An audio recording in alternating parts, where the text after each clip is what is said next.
તો ડીસાના જલારામ મંદિરથી દીપક હોટલ સુધી ભારે ટ્રાફિક જામના દ્રશ્યો સર્જાયા। લાંબી વાહનની લાઈનો લાગી, વાહન ચાલકો મુશ્કેલીમાં મુકાયા। ટ્રાફિક સંભાળવામાં પોલીસની નબળી કામગીરી સામે આવી છે। સાથે જ વીઆઈપી મૂવમેન્ટ છતાં યોગ્ય બંદોબસ્ત ન જોવા મળ્યો। ડેપ્યુટી સીએમ હર્ષ સંઘવી ડીસાની મુલાકાતે ટ્રાફિક વ્યવસ્થા ખોરવાતા નાગરિકોમાં ભારે રોષ જોવા મળ્યો છે। જી હા, બિલકુલ ડીસાના જલારામ મંદિરથી દીપક હોટલ સુધી ભારે ટ્રાફિક જામના દ્રશ્યો સામે આવ્યા છે।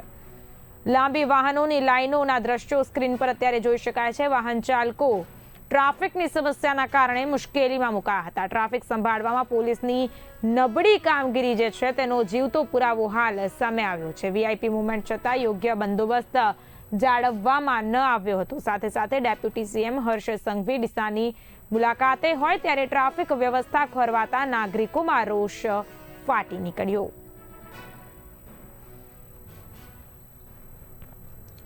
ટ્રાફિક સંભાળવામાં પોલીસની નબળી કામગીરીનો બોલતો પુરાવો હાલ ડીસા ખાતેથી સામે આવ્યો છે। વીઆઈપી મૂવમેન્ટ છતાં યોગ્ય બંદોબસ્તમાં જાળવણીનો અભાવ જોવા મળ્યો।